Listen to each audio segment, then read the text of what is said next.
अरे मैडम सुनियो जरा, मुझे ना ने कहूँ जरूरी बात करनी है तो तुम एक काम करो, अपना फ़ोन दे दो, अभी दे दूंगा मैं बात करके।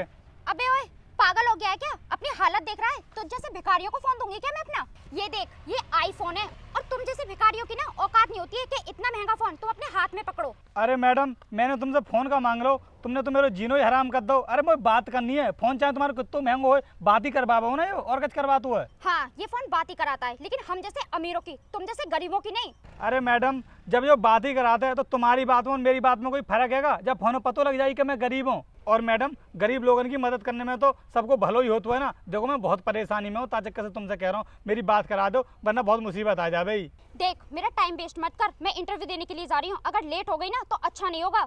अरे मैडम तुम इंटरव्यू देने जा रही हो ना, तो मैं ना भगवान से प्रार्थना करूंगा कि तुम्हारी नौकरी लगी जाए, तो तुम ना मेरी बात करवा दो ना। तूने अपनी हालत देखी है? अगर मैं अपना फोन तेरे हाथ में दूंगी ना तो मेरे फोन की भी औकात गिर जाएगी, समझा तू? और तुझे प्रार्थना करने की ना कोई जरूरत नहीं है, क्योंकि मेरे अंदर इतना टैलेंट है कि मेरी नौकरी लग जाएगी। अरे मैडम गरीबों की मदद करना हो तो बहुत अच्छा काम होता है। देखो मैं भगवान से प्रार्थना करूँ तुम्हारी नौकरी लग जाए, मेरी बात करवा जाओ।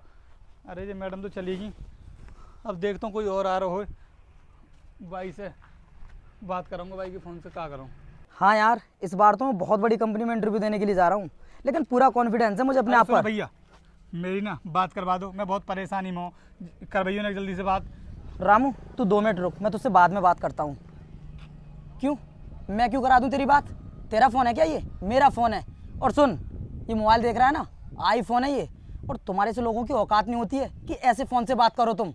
अरे भैया मेरी परेशानी को समझने की कोशिश करो। देखो बहुत ज़रूरी काम है, हॉस्पिटल में ना मेरी बीवी बीमार पड़ी है और मुझे ना डॉक्टर से बोलनी है कि मैं पैसा लेके जानूंगा मैं तीन, तो ताजा कैसे बात करना कह रहा हूँ, तो बात करवा दो भैया मेरी ने। अबे ओए, फालतू की बकवास मत कर मुझसे। तेरी बीवी किसी हॉस्पिटल में हो या कहीं और हो, मुझे उस बात से कोई फ़र्क नहीं पड़ता है। और हाँ, ये तू गंदे संदे कपड़े पहनकर और ये हाथ में थैला लेकर मुझसे मोबाइल मांग रहा है। तू जानता भी है कितना महंगा फ़ोन है? पूरे 1.5 लाख रुपए का है। अगर ये फ़ोन मैंने तेरे हाथ में दे दिया ना तो ये गंदा हो जाएगा, और उसकी भरपाई कौन करेगा फिर? और इस मोबाइल पर जरा सा भी स्क्रैच आ गया तो उसकी भरपाई कौन करेगा? अरे भैया मेरे बात करने से जब फ़ोन पर का स्क्रैच आ जावे हो, और जब तुमने इतना महंगा फ़ोन लगा और जो काऊ की गरीब की मदद ना कर सके, तो ऐसे महंगे फ़ोन लेने को क्या फ़ायदा है? अब ओए, ये फ़ोन ना मैंने तुम जैसे गरीबों की मदद करने के लिए नहीं लिया है, अपने काम के लिए लिया है। और मैं तेरी बात नहीं करा सकता इस फ़ोन से। अरे भैया मेरी परेशानी की समझने की कोशिश करो, बहुत बड़ी परेशानी में हूँ मैं। टाइम देख, मुझे ना तेरी कोई बात नहीं सुनी है, जा रहा हूँ इंटरव्यू देने के लिए। बहुत लेट कर दिया तूने मुझे। अरे भैया मेरी बात तो सुन लो ना। लो इन्होंने मेरी बात ना करवाई, अब क्या करूँ मैं? अरे भैया सुनो, मैं ना बहुत बड़ी परेशानी में हूँ, तुम्हारे पास मोबाइल हो तो मेरी एक बात करवा दोगे थोड़ी देर के तैयार? हाँ भैया बिल्कुल, ये लीजिए। अरे भैया तुमको बात करवाने में कोई परेशानी तो ना है? क्योंकि देखो मेरे कपड़ा ना फटे पुराने हैं और मेरे हाथों बहुत गंदे है रहे हैं, कहूँ तुम्हारे मोबाइल गंदो न है जाए। अरे भैया आप ये कैसी बातें कर रहे हो? आप परेशानी में हो, मेरा फ़र्ज बनता है कि मैं आपकी मदद करूं, और मेरा फ़ोन क्या ही गंदा हो जाएगा। ये लीजिए, बात कर लीजिए आप। बहुत बहुत धन्यवाद भैया आपको। हेलो, हाँ अरे मैं ये कह रहा हूँ, मैं थोड़ी देर में पहुँच जाऊँगा वहाँ। हाँ ठीक है, चलो मैं आ रहा हूँ। ठीक है भैया, आपको बहुत बहुत धन्यवाद जो आपने मेरी परेशानी में इतना बड़ो साथ दो। ठीक है भैया, मैं चल रहा हूँ। ठीक है भैया। अरे भाई साहब ने नंबर तो किसी का लगाया नहीं, फिर ये बात कैसे कर रहे थे? चलो छोड़ो, मुझे क्या। एक्सक्यूज मी, तुम्हारा क्या नाम है? जी, मेरा नाम वीर राजपूत। वीर, तुम अपने पास इस लड़के को देख रहे हो? इसे तो इतना भी नहीं पता कि इंटरव्यू देने के लिए आते हैं तो किस तरह आया जाता है। हाँ, ये तो ठीक कहा तुमने। कपड़े तो देखो इसके, ये लग रहा है कहीं से कि इंटरव्यू देने के लिए आया होगा। सुनो भैया, मैं बहुत गरीब घर से हूँ और मैं पहली बार इंटरव्यू देने के लिए आया हूँ, इसीलिए मुझे पता नहीं है कि कैसे कपड़े पहन कर आना चाहिए। जब तो इतने ही गरीब घर से है तो इतनी बड़ी कंपनी में इंटरव्यू देने के लिए क्यों आया है? किसी छोटी मोटी कंपनी को देख ले, उसमें तुझे चपरासी की जॉब तो मिली ही जाएगी। अरे ये तो वही गवार है जो मुझसे फोन मांग रहा था बात करने के लिए, लेकिन तू सर की कुर्सी पर आकर क्यों बैठ गया? यार, इसने ना मुझसे भी रास्ते में फ़ोन मांगा था कहीं पर बात करने के लिए, लेकिन मैंने इसे अपना फ़ोन नहीं दिया। अब ओए, तेरा दिमाग ख़राब तो नहीं हो गया है? तू सर की कुर्सी पर क्यों बैठ गया? देख भाई, यहाँ से उठकर बाहर चला जा। अगर सर ने तुझे ऑफिस के अंदर देख लिया ना कि तू उनकी कुर्सी पर बैठा हुआ है, तो मारते मारते ना तेरा भूत उतार देंगे और कंपनी से भी बाहर निकाल देंगे। इसलिए तेरे लिए अच्छा होगा अभी निकल जा, फ़ायदे में रहेगा। वैसे तुम लोगों की याददाश्त तो बहुत अच्छी है, जो तुमने मुझे देखते ही पहचान लिया। अरे तूने तो कपड़े ही ऐसे पहन रखे थे कि तुझे तो कोई भी देखकर पहचान लेगा। वैसे तू मुझे ये बता, ये कपड़े तू किससे मांग कर लाया है? मैडम मैं तुम्हें एक बात बता दूं कि कपड़े ना कभी मांग कर नहीं पहने जाते हैं, जब औकात होती है ना तभी पहने जाते हैं। वैसे तेरी भी औकात नहीं थी ऐसे कपड़े पहनने की, तो फिर तूने कहाँ से पहन लिए ऐसे कपड़े, हमें बता ना। तुम लोगों को जितनी बकवास करनी थी तुमने कर ली। अब मैं तुम्हारे लिए अपने बारे में बता देता हूँ कि मैं कौन हूँ।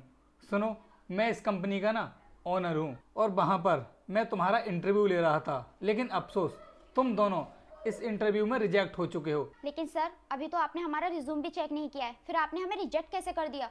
और अगर सर आप इतनी बड़ी कंपनी के ओनर हो, फिर आपने वो सब क्यों किया? मैडम किसी भी कंपनी में इंटरव्यू देने के लिए डिग्री ही मायने नहीं रखती है, बल्कि उसके साथ साथ ये भी देखा जाता है कि उस इंसान का व्यवहार कैसा है, वो ज़मीनी स्तर से कितना जुड़ा हुआ है। और हाँ, आप लोगों ने तो मेरे कपड़ों को देख करके मुझे जज किया था। मैंने तो अपनी परेशानी बताते हुए तुम लोगों से सिर्फ तुम्हारा फ़ोन मांगा था, वो भी सिर्फ बात करने के लिए, लेकिन आप लोगों ने ये कह करके मुझे मना कर दिया कि मेरे हाथ में फ़ोन आ जाने से आपका फ़ोन बेकार हो जाएगा, आपके फ़ोन में स्क्रैच लग जाएंगे। अरे अगर आप लोगों ने इतना महंगा फ़ोन ले ही लिया है तो इसका मतलब ये नहीं है कि आप लोग गरीबों की मदद नहीं करें। अगर कोई भी इंसान परेशानी में होता है तो आप लोग तो उसकी परेशानी को समझेंगे ही नहीं, क्योंकि आप लोगों के अंदर तो इंसानियत नाम की कोई चीज़ ही नहीं है। और मैं तुम्हारे लिए बता दूं, वहाँ पर मुझे किसी से भी बात करने की कोई ज़रूरत नहीं थी। मैं तो सिर्फ तुम्हारा इंटरव्यू लेने के लिए तुमसे तुम्हारा फ़ोन मांग रहा था। मैं देखना चाहता था कि तुम लोग गरीब लोगों के प्रति कैसा व्यवहार करते हो, लेकिन अफसोस तुम्हारी सोच तो बहुत गिरी हुई निकली।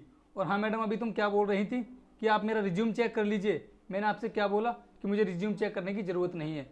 मैंने अपनी कंपनी के लिए मैनेजर सिलेक्ट कर लिया है, इन भाई साहब को, क्योंकि इन भाई साहब ने मुझे गरीब समझकर मेरी मदद की थी। लेकिन इनको क्या पता था कि मैं इतनी बड़ी कंपनी का मालिक हूँ। अगर ये चाहते तो तुम्हारी तरह ये भी मुझे फ़ोन देने के लिए मना कर सकते थे, लेकिन इनके अंदर इंसानियत थी। इन्होंने मेरी मजबूरी को समझा, इसीलिए इन्होंने मुझे अपना फ़ोन दे दिया। और मैं भी यही चाहता हूँ कि मेरी कंपनी में ऐसे ही लोग काम करें जो हमेशा दूसरों की मदद करने के लिए सदैव खड़े रहें। सर मुझे माफ़ कर दीजिए, मुझे नहीं पता था कि आप इतनी बड़ी कंपनी के मालिक हो, वरना मैं अपना फ़ोन आपको ज़रूर दे देती। हाँ सर, मुझे भी नहीं मालूम था आपके बारे में, वरना आपके साथ मैं भी ऐसा नहीं करता। पता होने पर तो हर कोई मदद करने के लिए तैयार हो जाता है, लेकिन असली मदद तो वह होती है जिस इंसान के बारे में हम कुछ जानते ही ना हो और उसके बाद भी हम उसकी मदद करने के लिए तैयार हो जाएं। लेकिन आप लोगों ने मुझे गरीब समझकर वहाँ पर मेरी मदद नहीं की, और जब आपको पता चल गया कि मैं इतनी बड़ी कंपनी का मालिक हूँ तो अब आप लोग मेरी मदद करने के लिए बोल रहे हो। देखो, मेरी कंपनी को ना तुम्हारे ऐसे लोगों की कोई ज़रूरत नहीं है, तो बेहतर यही होगा कि अभी कभी तुम लोग यहाँ से निकल जाओ। और हाँ सुनो, मैंने तुम्हें अपनी कंपनी का मैनेजर नियुक्त कर लिया है, तो तुम कल से जॉब पर आ सकते हो और अपना ज्वाइनिंग लेटर बाहर रिसेप्शन से ले सकते हो।